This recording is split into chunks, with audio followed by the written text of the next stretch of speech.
Another story of entitlement. An asylum seeker from Algeria who is having to relocate from a Staffordshire hotel said he wants to keep his family in the local area. Abdelkaver Mokhtara has been living at the North Staffordshire Hotel in Stoke with his wife and 2 children for the past 12 months and is due to be relocated today. It is in line with the Home Office hotel exit strategy according to Serco. He has been offered other accommodation. Mr Mokhtara said the flat he had been offered in Birmingham is not suitable / not good enough. It is a small flat with metal stairs, he told the BBC through his translator. Alternatively, he has been offered another hotel in Wolverhampton, but said, "My children go to school in Stoke, they have friends here. My wife said she wants to stay in this area in Stoke. It would be like starting all over again," Mr Mokhtara said. They also have friends here. He went on to say people who came later than his family to Stoke-on-Trent have been provided with accommodation in Stoke. The backstory to Mr Mokhtara. He fled Algeria in 2022. Abdelkader said he faced imprisonment. He worked as a security officer or security guard for a high-profile court case involving a relative of the Algerian president. He claims the relative was being investigated for a number of corruption charges, and because of Abdelkader's knowledge involving the case, he was due to be sent to jail. So believe what you want of that.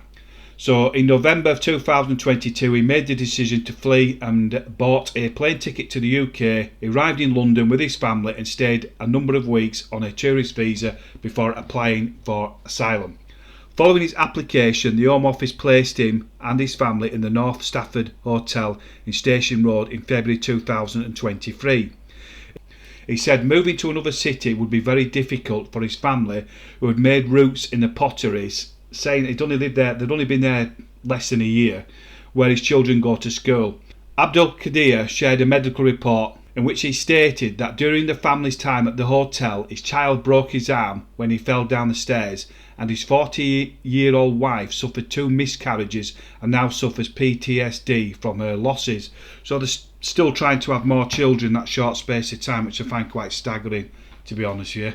A statement from the Home Office confirmed that accommodation is allocated on a no-choice basis and individuals may be moved to other locations in line with the allocation of accommodation guidance. We will work closely with accommodation providers and local authorities to manage the exit process in a way which limits the impact on partners and services users alike. It added the Home Office continues to provide safe accommodation for asylum seekers who would otherwise be destitute. It added the Home Office continues to provide safe accommodation for asylum seekers who would otherwise be destitute as we work to end the use of hotels which are costing UK taxpayers £8.2 million a day. So this particular gentleman come from Algeria. I believe his backstory, whatever, I think it's quite feeble. So he's basically come to this country with his family, claimed asylum, been given accommodation, the right to claim asylum.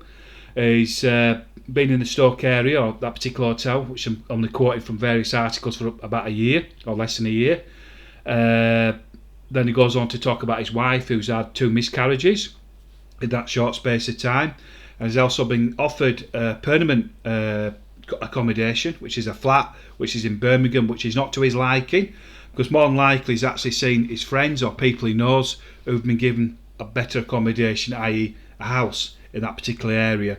So that's where we're at. Again, it's that entitlement, and again, why is a person coming from Algeria claiming asylum? In his country, he doesn't speak a word of English, so he's having to use translators to do everything for him. It's just staggering. It's really staggering. So again, thanks for your continued support.